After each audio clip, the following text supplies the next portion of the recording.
संकेत भी दे दिया और साथ ही यह भी बताने की कोशिश की है कि अगर दलितों के साथ, अगर आदिवासियों के साथ अत्याचार होता है तो बीएसपी मुखर रूप से इस मुद्दों को उठाएगी, सरकार तक, प्रशासन तक ये बात पहुंचाएगी और लड़ाई आगे भी लड़ेगी। जाहिर तौर पर देखिए, यहाँ पर मध्य प्रदेश विधानसभा चुनाव के मद्देनजर ये एक बसपा का बड़ा शक्ति प्रदर्शन कहा जा सकता है कि मध्य प्रदेश में एक बार फिर से बहुजन समाज पार्टी अपनी सक्रियता दिखा रही है। और क्योंकि बसपा अपने जिन मुद्दों के लिए जानी जाती है वो खास तौर पर दलित और पिछड़ी जातियों की लड़ाई के लिए ही जानी जाती है। और मध्य प्रदेश में हम देख रहे हैं कि लगातार आदिवासियों का, दलितों का जो है मुद्दा काफी ज्यादा चर्चा में रहा है, काफी सरगर्मियां रही हैं। बीते दिनों हमने कई कांड ऐसे देखे हैं जो कि दलितों के खिलाफ अत्याचार के थे, आदिवासियों के खिलाफ अत्याचार के थे। और ऐसे में एक बड़ा संदेश बहुजन समाज पार्टी मैं नीलम जरा वापस आता हूं आपके पास। हमारे संवाददाता अंकित इस वक्त मौजूद हैं, अंकित का जरा रुख कर लेते हैं और ये जरा सीधी तस्वीरें आपको दिखा रहे हैं, ये लाइव तस्वीरें हैं। और भोपाल में ये बीएसपी का राजभवन घेराव और पैदल मार्च की अब शुरुआत हो चुकी है। आकाश आनंद की अगुवाई में फिलहाल ये पैदल मार्च किया जा रहा है और दलितों पर, आदिवासियों पर जो लगातार अत्याचार की कई घटनाएं सामने आ चुकी हैं और कई ऐसे मामले हैं जो कि पूरे प्रदेश के अंदर सामने आए हैं, जिसको लेकर के बेशक सियासी रूप में हर कोई राजनीतिक दल लाभ लेने की कोशिश करता हो, लेकिन बीएसपी असल मायने में यह बताने की कोशिश कर रही है कि जो आदिवासियों के लिए, दलितों के लिए जो काम है वो बीएसपी के द्वारा किए गए हैं। और इससे पहले भी कई ऐसे मामले सामने आ चुके हैं जिसमें बीएसपी मुखर रूप से सामने आई है, जो बताती हुई नजर आती है कि अगर दलितों के खिलाफ कोई भी अत्याचार होता है, कोई भी अगर ऐसी घटना होती है तो उसको लेकर सरकार तक वो बात पहुंचाई जाएगी। और इसीलिए ये पैदल मार्च भी किया जा रहा है। फिलहाल मध्य प्रदेश में जिस तरीके की स्थितियां बनी हुई हैं उसको लेकर बार बार सवाल उठाए जा रहे हैं और एकता का संदेश देने की भी बड़ी कोशिश की जा रही है।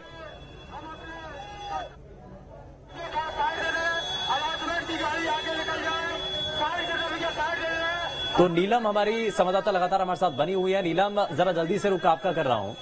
आप ये पैदल मार्च की शुरुआत हो चुकी है और यहां से एक बड़ा संकेत देने की कोशिश भी है। जी बिल्कुल, देखिए पैदल मार्च की शुरुआत हो चुकी है और जैसा कि हम तस्वीरों में देख सकते हैं कि बड़ी संख्या में बसपा के जो कार्यकर्ता हैं, समर्थक हैं, वो इस पैदल मार्च में मौजूद है। राजभवन घेरने की योजना बसपा की तरफ से बनाई गई थी, पर अब जो है पुलिस की भी अपनी एक अलग योजना आप यहाँ पर देख सकते हैं कि राजभवन तक न जाने देने के लिए पुलिस ने जो है अलग से रणनीति तैयार की है। बड़ी संख्या में यहाँ पर पुलिस बल मौजूद है। राजधानी भोपाल के ही नानके पेट्रोल पंप के पास जो है सभी को रोकने की योजना यहाँ पर बना दी गई है, ताकि जो बसपा के कार्यकर्ता है, नेशनल कोऑर्डिनेटर आकाश आनंद है, तमाम वरिष्ठ जो नेता यहाँ वहां पर मौजूद है, उन्हें राजभवन ना देने दिया जाए। वहीं अगर हम बात करते हैं सियासी समीकरण की, तो जाहिर तौर पर देखिए बसपा की अगर हम बात करें तो मध्य प्रदेश के 93 से 98 के दशक में बसपा काफी ज्यादा सक्रिय मध्य प्रदेश में रही है। 11 विधायक उनके मध्य प्रदेश में थे। बीते चुनाव में 2 विधायक थे और जिन्होंने जो है समर्थन भी दिया था कांग्रेस को अपनी तरफ से। इस बार फिर से एक बार बसपा मध्य प्रदेश चुनाव में सक्रियता दिखा रही है।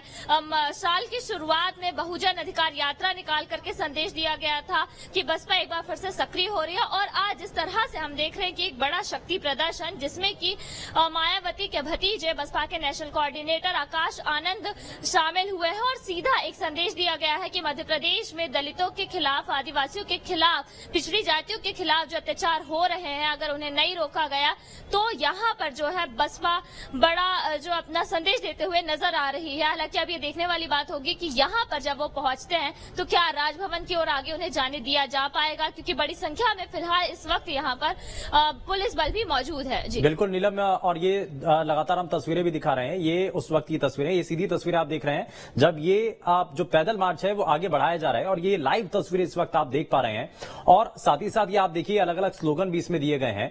आप ये बताया गया है कि भिंड जिले की जो सीता बघेल है उसके हत्यारों को आखिर गिरफ्तार क्यों नहीं किया गया है, गिरफ्तारी की मांग यहां पर की जा रही है। और ऐसे ही कई और दूसरे मामले हैं जिसमें दलितों को लेकर के, जिसमें आदिवासियों को लेकर के जो कई ऐसे मामले हैं, जो अत्याचार के मामले हैं, उनको उजागर किया जा रहा है, उनको उठाया जा रहा है, सामने आए हैं, लेकिन अभी तक इस मामले पर कोई भी कदम नहीं उठाया जा रहा है। सवाल यही है कि आखिर ऐसा क्यों हो रहा है, क्यों आखिर जो दलित हैं, जो आदिवासी हैं, उनकी परेशानियों को, उनके खिलाफ हो रहे अत्याचारों को लेकर के इंसाफ नहीं मिल पा रहा है, गिरफ्तारी अभी तक नहीं हो पा रही है। तो इन्हीं तमाम चीजों को लेकर के ये सवाल जरूर उठाए जा रहे हैं। नीलम लगातार हमारे साथ बनी हुई। नीलम, सवाल वाजिब है, ये बार बार कहा जा रहा है कि अगर दलितों के खिलाफ अत्याचार हो रहा है, अगर आदिवासियों के खिलाफ अत्याचार हो रहा है, कई घटनाएं जिसका जिक्र भी किया जा रहा है, तख्ती बैनर लेकर के सभी लोगों के हाथों में है वो मामले, वो सभी घटनाएं उजागर की जा रही हैं। बताया जा रहा है कि अभी तक इन मामलों के अंदर गिरफ्तारी तक नहीं हुई है। तो सवाल वाजिब है, क्यों नहीं गिरफ्तारी हुई है, क्यों नहीं एक्शन हो रहा है? जी बिल्कुल, सवाल यही उठाए जा रहे हैं और इस पूरे जो हल्ला बोल का जो मुख्य उद्देश्य है वो यही है कि मध्य प्रदेश जो जिस तरह से नंबर 1 नजर आ रहा है इस वक्त आदिवासियों के खिलाफ हो रहे अत्याचारों में, पिछड़ी जातियों के खिलाफ हो रहे अत्याचारों में, ये बड़ा प्रदर्शन जो किया जा रहा है इसी उद्देश्य से किया जा रहा है कि पिछड़ी जातियों को, आदिवासियों को, जनजातियों को जो है यहाँ पर सरकार की तरफ से न्याय मिले। कई ऐसे कांड हमने देखे हैं, चाहे हम बात करें अगर आदिवासियों के खिलाफ हो रहे अत्याचार की, सीधी का जो कांड था, उसके बाद नेमावर हत्याकांड था, सिवनी में भी आदिवासियों के खिलाफ अत्याचार हुआ था, पर ये सारे जो कांड थे उनमें कहीं ना कहीं जो है पीड़ितों को न्याय नहीं मिल पाया। तो इस वजह से जो है बसपा की नाराजगी यहाँ पर सरकार की ओर देखने को मिल रही है, गुस्सा देखने को मिल रहा है और सवाल उठना भी लाजमी है कि जो जहाँ पे सरकार दावा करती है कि हम पीड़ितों को न्याय दिलाएंगे, पर वहाँ पर जो है इस तरह से शुरुआती कार्रवाई तो तेजी से की जाती है, पर ना तो कई केसों में गिरफ्तारियां हुई है, अगर गिरफ्तारियां हुई है तो लंबा केस चल रहा है, सजा नहीं हो पाई है। तो कई ऐसे केस है मध्य प्रदेश में और इसी को लेकर के बसपा जो है आज सवाल उठाती हुई नजर आ रही है। और इन पूरी बातों को लेकर के जो ज्ञापन तैयार किया गया है, जिसे राज्यपाल को भी आज सौंपा जाएगा और राज्यपाल से हस्तक्षेप की मांग बसपा की तरफ से की जाएगी कि वो तमाम ऐसे मामले जिनमें अब तक जो है पीड़ितों को न्याय नहीं मिल पाया है, खासतौर पर दलित वर्ग के पीड़ित जो है, आदिवासी वर्ग के जो पीड़ित है, उन्हें न्याय मिले, इसलिए राज्यपाल को ये ज्ञापन सौंपा जाएगा। राज्यपाल से हस्तक्षेप की मांग जो है बसपा की तरफ से की जाएगी। और जैसे कि हमने सुना भी कि सीधा जवाब भी जो है बसपा की तरफ से दिया जा रहा है कि मध्य प्रदेश में अगर दलितों के खिलाफ, आदिवासियों के खिलाफ हो रहे अत्याचार नहीं रुकते हैं, जो पिछले मामले सामने आए उनमें न्याय नहीं दिया जाता, तो इसका जवाब भी जो है बिल्कुल बसपा की तरफ से कड़ा जरूरी तौर पर जवाब भी दिया जाएगा। लेकिन नीलम, जरा तस्वीरें आप दिखाइए। एक तरफ पैदल मार्च की शुरुआत हो चुकी है, दूसरी तरफ राजभवन के बाहर आप हैं जहां पर बैरिकेडिंग यहां पर लगा दी गई है ताकि बीएसपी के कार्यकर्ताओं को आगे बढ़ने ना दिया जा सके। जरा तस्वीरें आप दिखाइए और क्या वहां पर तैयारी है, पुलिस बल भी तैनात है वहां पर? जी बिल्कुल, देखिए राजभवन ना जाने दिया जाए बसपा के कार्यकर्ताओं को, समर्थकों को, उसके लिए जो है राजभवन के रास्ते में ही बड़ी संख्या में जो है पुलिस बल मौजूद है और पूरे रास्ते को इस वक्त जो है ब्लॉक कर दिया गया है। जिस रास्ते से सभी बसपा के कार्यकर्ता निकलेंगे उस रास्ते में आप देख सकते हैं कि बैरिकेडिंग पूरी तरह से की गई है और बड़ी संख्या में पुलिस बल मौजूद है यहाँ पर ताकि आगे जो है उन्हें ना बढ़ने दिया जाए, क्योंकि हम जिस तरह से तस्वीरें भी देख रहे हैं कि बड़ी संख्या में बसपा के कार्यकर्ता है, समर्थक है, उनके नेता लोग मौजूद है और वो कूच कर चुके हैं राजभवन के लिए। पर यहाँ पर जो है पुलिस ने भी अपनी नई रणनीति बना ली है रोकने के लिए। राजभवन के रास्ते में ही जो है उन्हें राजभवन से करीब 1.5 से 2 किलोमीटर पहले ही रोक दिया जाएगा। इसकी यहाँ पे पूरी तैयारी कर दी गई है। आप देख सकते हैं कि बैरिकेडिंग के साथ साथ बड़ी संख्या में पुलिस बल मौजूद है। और अब ये हालांकि देखने वाली बात होगी कि ज्ञापन सौंपने की जो रणनीति बसपा की तरफ से बनाई गई थी उसका क्या होता है, क्या कुछ प्रतिनिधि मंडल के लोगों को वहां पर जाने दिया जाता है या सभी को यहाँ पर रोक दिया जाता है, क्योंकि बड़ी संख्या में पुलिस बल मौजूद है। बैरिकेडिंग पूरी तरह से कर दी गई है। फिलहाल एक तरह के रास्ते को पूरी तरह से रोक दिया गया है, दूसरे रास्ते में ट्रैफिक आवाजाही कर रहा है, पर जैसे ही यहाँ पर जो है समर्थक पहुंचेंगे दूसरी साइड को भी ब्लॉक कर दिया जाएगा। ऐसी यहाँ पर जो है रणनीति भी बनाई गई है। अच्छा नीलम, अभी देख रहे हैं हम कि पैदल मार्च की शुरुआत हो चुकी है और राजभवन के जिस रास्ते पर आप खड़ी हुई हैं जहां पर बैरिकेडिंग फिलहाल नजर आ रही है, कितनी दूरी होगी और कितना समय लगेगा, क्योंकि वहां से पैदल मार्च की शुरुआत तो हो चुकी है? जी बिल्कुल, देखिए अगर हम बात करें जहां पर मैं खड़ी हूं वहां तक पहुंचने में अभी भी जो है कार्यकर्ताओं को करीब आधा घंटा का समय और लग सकता है, क्योंकि अंबेडकर पार्क से ये जो है पूरा जुलूस शुरू हुआ है। पूरा घेराव करने की जो रणनीति बनाई गई थी, अंबेडकर पार्क से कार्यकर्ता निकलते हुए जो है लिंक रोड से पहुंचेंगे, न्यू मार्केट का रास्ते से पहुंचेंगे, पर जो है उन्हें आधे रास्ते में ही रोक लिया जाएगा। तो ये अगर हम इस दूरी की बात करते हैं तो यहाँ तक उन्हें आने में अब भी करीब आधे घंटे तक का समय लग सकता है। वहीं इस जगह जहां पर बैरिकेडिंग की है, यहां से अगर हम राजभवन तक की बात करें तो यहां से राजभवन तक का रास्ता जो है करीब 2.5 से 3 किलोमीटर दूर का है। ऐसे में करीब 3 किलोमीटर दूर रोकने की योजना पुलिस ने बनाई है। अब ये देखने वाली बात होगी कि जब यहाँ समर्थक पहुंचते हैं, कार्यकर्ता पहुंचते हैं, तो क्या कुछ तस्वीरें सामने आती है, क्योंकि हम जब भी देखते हैं कि घेराव या इस तरह से बड़ी संख्या में समर्थक मौजूद होते हैं तो झूमा झपटी होती है पुलिस बल के बीच में, कार्यकर्ताओं के बीच में। यहाँ ऐसी स्थितियां बनती है या नहीं, क्या जोर जबरदस्ती यहाँ पर दिखाई जाती है, क्योंकि पुलिस की तैयारियों पे हम साफ तौर पर देख सकते हैं कि बैरिकेडिंग, पुलिस बल, पुलिस की जितने वाहन है वो यहाँ पर मौजूद है। यानी कि अगर गिरफ्तारी करने की बात सामने आती है तो यहाँ पर गिरफ्तारियां भी हो सकती है। इस तरह से यहाँ पे तैयारियां की गई है। तो अब जब करीब यहाँ से अगर हम दूरी की बात करते हैं तो आधे घंटे की बाद जब यहाँ पर कार्यकर्ता पहुंचेंगे तो यहाँ पर क्या हजारों की संख्या में यहाँ पर बीएसपी के जो कार्यकर्ता हैं वो इस मार्च के अंदर शामिल हुए हैं। आकाश आनंद की अगुवाई में ये सब कुछ जो घेराव है वो किया जा रहा है। लेकिन दूसरी तरफ पुलिस बल की संख्या वहां पर ठीक ठाक है क्या, उनको रोकने के लिए क्या और तैयारियां की गई हैं? और एक बार जरा वो रास्ता भी दिखाइए जिस तरफ से पैदल मार्च करते हुए बीएसपी के कार्यकर्ता नेता आएंगे, और दूसरी तरफ वो तस्वीर भी दिखाइए जो राजभवन की तरफ वो रास्ता जाता है।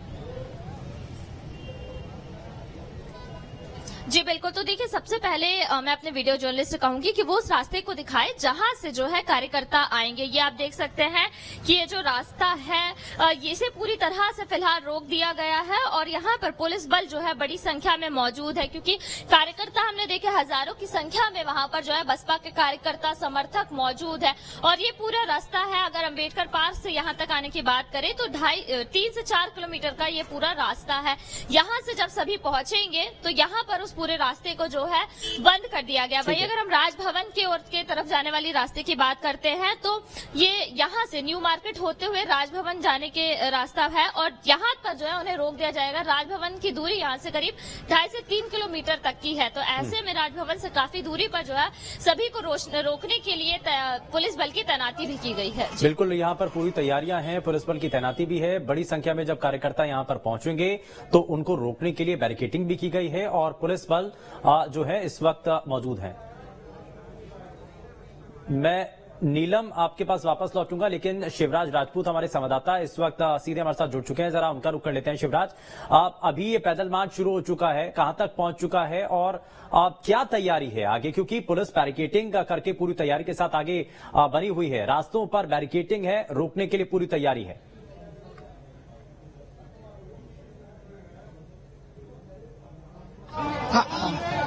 जी बिल्कुल, दिखाना चाहूंगा यहाँ पर पूरे सीधे से बसपा के कार्यकर्ता हैं, बड़ी तादाद में यहाँ पर राजभवन का घेराव करने के लिए यहाँ पर पहुंच रहे हैं और बड़ी तादाद में यहाँ पर ये कार्यकर्ता हैं और राजभवन की ओर कूच कर रहे हैं। दिखाना चाहूंगा ये तस्वीरों के माध्यम से कितनी बड़ी तादाद है इनकी और यहाँ पर देख सकते हैं पुलिस के माध्यम से भी यहाँ पर रोकने का इनको प्रयास किया जा रहा है। बड़ी तादाद में ये कार्यकर्ता हैं और कुछ ही देर में अब राजभवन की ओर पहुंचने वाले हैं। कई जगहों पर पुलिस इनको रोकने का भी प्रयास कर रही है। दिखाना चाहूंगा सीधी तस्वीरें, बड़ी तादाद में यहाँ पर कार्यकर्ता जो हैं वो राजभवन की ओर जा रहे हैं। तो शिवराज, फिलहाल आगे क्योंकि बढ़ा जा रहा है, रोकने का प्रयास भी किया जा रहा है, जो कि हमारे संवाददाता शिवराज बता भी रहे हैं कि कई जगहों पर यहां पर रोकने की कोशिश भी की गई है। लेकिन बहुजन समाज पार्टी के जो कार्यकर्ता हैं, जो नेता हैं, आकाश आनंद की अगुवाई में जो फिलहाल ये पैदल मार्च किया जा रहा है, तेजी के साथ आगे बढ़ रहा है। राजभवन जाने की तैयारी भी है और लगातार जो दलित वर्ग है, जो पिछड़ा वर्ग है और जो आदिवासी वर्ग है, उनके ऊपर हो रहे अत्याचारों को लेकर के ये मामला उठाया जा रहा है। बार बार ये बताने की कोशिश की जा रही है कि अभी भी जो प्रदेश के अंदर स्थिति एक लंबे समय तक बीजेपी की सरकार रही है, लेकिन उसके बावजूद भी कई ऐसी बड़ी घटनाएं हुई हैं जिसको लेकर के बार बार सवाल उठाए जा रहे हैं। जरा शिवराज, एक बारी आप नेताओं से अगर बातचीत कर सकें, एक बारी उनसे जानिए कि आगे क्योंकि बैरिकेडिंग भी है, पुलिस पूरी तैयारी के साथ भी है, अत्याचार के मामलों को लेकर के सवाल भी उठा रहे हैं, पैदल मार्च कर रहे हैं, जानिए उनसे क्या कह रहे हैं।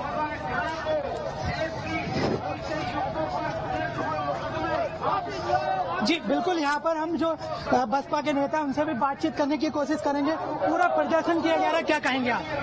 आज आकाश आनंद के नेतृत्व में मध्य प्रदेश में बीएसपी का जनसभा हो रहा है और राज्यपाल को ज्ञापन देने के लिए हम लोग बड़ी संख्या में उपस्थित हुए हैं भोपाल में। लंबा एक जमावड़ा यहाँ पर जा रहा है विधानसभा राज्य का घेराव करने के लिए, क्या कहेंगे? जी, ये बहुजन समाज जाग चुका है और ये भारतीय जनता पार्टी के अन्याय और अत्याचारों से खिलाफ मैदान में उतरा है, क्योंकि इस समय मध्य प्रदेश में जिस प्रकार से दलित पिछड़ों और अति गरीबों के ऊपर जो अन्याय अत्याचार हो रहा है, चाहे आदिवासी के ऊपर पेशाब करने का मामला हो, चाहे हमारे भिंड जिले के सीता बघेल की आज 6 महीने हो गए हत्या का मामला हो नाबालिग बच्ची के, आज दिन तक पुलिस प्रशासन के द्वारा कोई खुलासा नहीं किया गया। तो कहीं न कहीं सत्ता का संरक्षण और अपराधियों को मिल रहा है। बड़े पैमाने पर यहाँ पटवारी घोटाला हुआ जिसकी अभी तक कोई जांच नहीं हुई और न ही भर्तियों को कैंसिल किया गया है। तो मेरा सरकार से यह अपील है कि आप इस घोटाले को निष्पक्ष रूप से जांच करके भर्ती को। तो निश्चित रूप से यहाँ पर जो कार्यकर्ता है, बसपा के कार्यकर्ता है, वो लगातार ही विरोध कर रहे हैं, सरकार का विरोध कर रहे हैं। देख सकते हैं आप किस तरह से दिखाना चाहूंगा, पुलिस यहाँ पर रोकने का प्रयास कर रही है, पुलिस के द्वारा कार्यकर्ताओं को रोका जा रहा है। तस्वीरों के माध्यम से दिखाना चाहूंगा किस तरह से पुलिस है यहाँ पर बसपा के जो कार्यकर्ता है उनको यहाँ पर रोका जा रहा है। सीधे तस्वीरें दिखाना चाहूंगा, देख सकते हैं आप किस तरह से पुलिस इनको यहाँ पर पूरी तरह से रोकने का प्रयास कर रही है। और दिखाना चाहूंगा किस तरह से बसपा के कार्यकर्ता हाथों में झंडे लेकर, तख्तियां लेकर अपना विरोध प्रदर्शन कर रहे हैं। दिखाना चाहूंगा सीधे तस्वीरों के माध्यम से, वो पुलिस बड़ी तादाद में यहाँ पर मौजूद है। और सीधे दिखाना चाहूंगा, पुलिस कार्यकर्ताओं को रोकने की पूरी कोशिश कर रही है। यहाँ पर कार्यकर्ताओं को रोक दिया गया है। बिल्कुल शिवराज, और अलग अलग लेयर में देखिए यहाँ पर सिक्योरिटी यहाँ पर लगाई गई है। और इससे पहले हमने आपको तस्वीरें दिखाई जहाँ पर हमारी संवाददाता नीलम दुर्वे जो कि लगातार बनी हुई थी, वहां पर बैरिकेडिंग तक की गई है, यानी कि बीएसपी के कार्यकर्ताओं को रोकने के लिए पुख्ता इंतजाम किए गए हैं। लेकिन दूसरी तरफ यहाँ आप देखिए कि पुलिसकर्मियों ने फिलहाल बीएसपी के जो कार्यकर्ता हैं पैदल मार्च कर रहे हैं, राजभवन का कूच कर रहे हैं, उनको फिलहाल रोक दिया गया है। ये तस्वीरें आप देख रहे हैं जहाँ पर एक तरफ बीएसपी के कार्यकर्ता हैं और दूसरी तरफ पुलिस बल भी है जो कि फिलहाल उनको रोकता हुआ नजर आ रहा है। बड़ी संख्या में, हजारों की संख्या में फिलहाल बीएसपी के कार्यकर्ता जो कि इस दौरान इस पैदल मार्च में शामिल हुए हैं, फिलहाल उन सभी बीएसपी के कार्यकर्ताओं को, नेताओं को रोक दिया गया है। ये तस्वीरें आपके सामने है न्यूज स्टेट पर, ये एक्सक्लूसिव तस्वीरें लगातार आपके टीवी स्क्रीन पर इस वक्त, जहां पर एक तरफ पुलिसकर्मी है और दूसरी तरफ बीएसपी के कार्यकर्ता इस दौरान नजर आ रहे हैं जो कि राजभवन का कूच करना चाहते हैं। राजभवन पहुंच करके जो दलित वर्ग है, जो आदिवासी हैं, उनके खिलाफ हो रहे अत्याचारों को लेकर जो सवाल उठा रहे हैं, बात सरकार तक पहुंचाना चाहते हैं, इंसाफ की मांग कर रहे हैं। और ये भी पूछ रहे हैं कि एक लंबे समय तक एक ही सरकार, लेकिन इसके बावजूद भी आखिर क्यों नहीं दलितों और साथ ही आदिवासियों पर हो रहे अत्याचारों के मामलों में कमी क्यों नहीं आ पा रही है। और ये दो तस्वीरें आपके सामने हैं। एक तरफ आप देखिए जहां पर फिलहाल पुलिस कर्मियों के द्वारा जो बीएसपी के कार्यकर्ता हैं, जो नेता हैं, जो पैदल मार्च के जरिए आगे बढ़ने की कोशिश कर रहे थे, फिलहाल उनको रोक लिया गया है। और दूसरी तस्वीर आप देख रहे हैं राजभवन के पास की ही ये तस्वीरें, वो रास्ता है जो कि राजभवन की तरफ जाता है, बैरिकेडिंग कर वहां पर भी पूरी तैयारी की गई है। लेकिन फिलहाल अलग अलग लेयर में यहाँ पर सिक्योरिटी की गई है, यहाँ पर पुलिसकर्मियों को तैनात किया गया है। ये आप देख रहे हैं बैरिकेडिंग से थोड़ा आगे पुलिसकर्मियों ने फिलहाल बीएसपी के कार्यकर्ता, नेताओं को रोक लिया है। और अब फिलहाल दोनों तरफ से आमने सामने की स्थिति है। एक तरफ बीएसपी के कार्यकर्ता हैं जो कि दलितों और साथ ही आदिवासियों के ऊपर हो रहे अत्याचारों को लेकर के राजभवन का घेराव करने की जो तस्वीरें आपके सामने हैं वो बता रहे हैं। यह आप देखिए पुलिसकर्मियों के द्वारा रस्सी के जरिए, ताकि कोई भी बीएसपी का कार्यकर्ता आगे ना बढ़े, इसके लिए बाकायदा रस्सी भी लगा दी गई है और रस्सी के जरिए आगे बढ़ने से रोकने की कोशिश है। और यहां ये तस्वीरों के जरिए आप देखिए, लेकिन अब बीएसपी के कार्यकर्ता देखिए कि कैसे आगे बढ़ने की कोशिश की जा रही है, रस्सी के जरिए उनको रोका जा रहा है, रोकने का प्रयास किया जा रहा है। लेकिन जो बीएसपी के कार्यकर्ता हैं वो लगातार कोशिश कर रहे हैं कि वो राजभवन तक जरूर पहुंचे, अपनी आवाज जरूर पहुंचाएं, राजभवन तक पहुंचाएं। और कोशिश यही है कि जो दलित, पिछड़ा वर्ग और आदिवासियों के खिलाफ जो अत्याचार के मामले सामने आ रहे हैं, कम से कम उनको आगे तक पहुंचाया जाए, उन मामलों को उठाया जाए, उनमें इंसाफ की जो मांग लगातार की जा रही है वो बार बार रखी जा सके, ताकि इंसाफ इन मामलों के अंदर मिल सके। कई ऐसे मामले हैं जो कि इससे पहले तक मध्य प्रदेश में हो चुके हैं, लेकिन उसके बावजूद भी अभी तक उस पर कोई भी ध्यान नहीं दिया गया। बार बार आरोप यही है कि आखिर लंबे समय तक चाहे बीजेपी की सरकार रही हो और उससे पहले कांग्रेस की सरकार रही है, क्यों नहीं दलितों के ऊपर अत्याचार के मामलों में कमी आ रही है। और बीएसपी के नेशनल कोऑर्डिनेटर आकाश आनंद ने दरअसल इस पैदल मार्च को लेकर के क्या कुछ कहा है, जरा वो भी आपको सुनवाते हैं। जो जंगल राज, जो भूखमरी, जो हमारे समाज के लोगों पे अत्याचार, उन सब मुद्दों को हमने लेके आज गवर्नर साहब से मिलने का मौका। सर कितनी सीटों पर चुनाव लड़ेंगे? सारी सीटों पे बसपा अकेले चुनाव लड़ेंगे। देखिए, कांग्रेस बीजेपी का तो हमें नहीं पता, बट यहाँ पे कुछ लोग अपने आप को मामा मानते हैं। हम तो सिर्फ एक ही मामा जानते हैं, दांत भील मामा जी, वही यहाँ के समाज के, इस प्रदेश के सही मामा है। तो हम तो उन्हीं को मानते हैं और उन्हीं को जानते हैं। सबको मैं तहे दिल से एक बार शुक्रिया अदा जरूर करना चाहूंगा, जो आप सब इतनी दूर से चलकर यहाँ आए हैं और हमारे साथ इस पैदल मार्च में शामिल होने का फैसला लिया है। आप सभी का बहुत बहुत शुक्रिया। साथियों, साथ में मैं एक बार आप सबसे दरख्वास्त करूंगा कि एक बार आप जोरदार ताली बजा दीजिए हमारे सारे कमेटी लोगों के लिए, जिन्होंने पूरी रात यहाँ खड़े होके इस सब की तैयारी करी।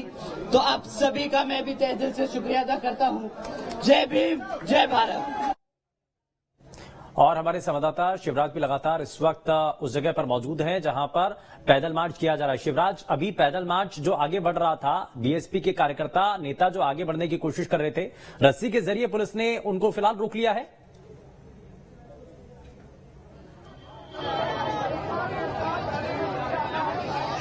जी बिल्कुल, यहाँ पर मैं तस्वीरें सीधे दिखाना चाहूंगा किस तरह से जो बसपा के कार्यकर्ता लगातार ही आगे बढ़ रहे थे, उनको अब यहाँ पर पुलिस के द्वारा रोक दिया गया है और यहाँ पर रस्सी के द्वारा उनको रोका जा रहा है। व्यवस्थित ढंग से उनको आगे भेजा जाएगा। सीधे तस्वीरें दिखाना चाहूंगा किस तरह से बड़ी तादाद में बसपा कार्यकर्ता यहाँ पर प्रदर्शन करने के लिए पहुंचे हैं। उनको यहाँ पर पुलिस के द्वारा सीधे सीधे रोकने की यहाँ पर कोशिश की जा रही है। सीधे रस्सी के माध्यम से उनको रोकने की यहाँ पर कोशिश की जा रही है।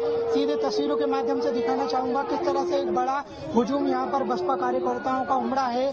बड़ी तादाद में यहाँ पर बसपा कार्यकर्ता यहाँ पर पहुंचे हैं। राजभवन के घेराव को लेकर बड़ी तादाद में पहुंचे हैं। दिखाना चाहूंगा जिनको रस्सी के माध्यम से यहाँ पर रोक दिया गया है। दिखाना चाहूंगा किस तरह से बड़ी तादाद में ये कार्यकर्ता है जिनको अब रस्सी के माध्यम से रोक दिया गया है। वैसे भी आज आदिवासी दिवस है, ऐसे में अब आदिवासी दिवस के मौके पर यहाँ पर ये पूरे कार्यकर्ता यहाँ पर पहुंचे थे और अब इनसे हम कार्यकर्ताओं से बातचीत करने की भी कोशिश करेंगे। क्या कहेंगे आप? वाले जो लोग अत्याचार हो रहा है उनको बंद नहीं करेंगे तो मैं राजभवन में जाने की बात नहीं करूँगा। आप रोकेंगे तो मैं तोड़ के जाएंगे। यहाँ पर रोका जा रहा है, क्या कहेंगे? अभी शासन ये कह रहा है कि आपको ज्ञापन लेने के लिए यही आएंगे, लेकिन ये शासन हमारे आंदोलन को रोकने का तो काम करता है, लेकिन देश में हो रहे तमाम अन्य अत्याचार, पिछड़े दलित और गरीबों के बीच में जो अत्याचार होता है उसको रोकने का काम नहीं करता है। जब जब हम आवाज उठाने निकलते हैं तब तब हमको रोका जाता है। हमारे चलिए शिवराज, मैं वापस लौटूंगा, लेकिन लगातार ये तस्वीरें हम दिखा रहे हैं और लगातार इस मामले को लेकर इस खबर पर आप तक अपडेट पहुंचाएंगे, लेकिन रुक रहे हैं एक छोटे से ब्रेक के लिए।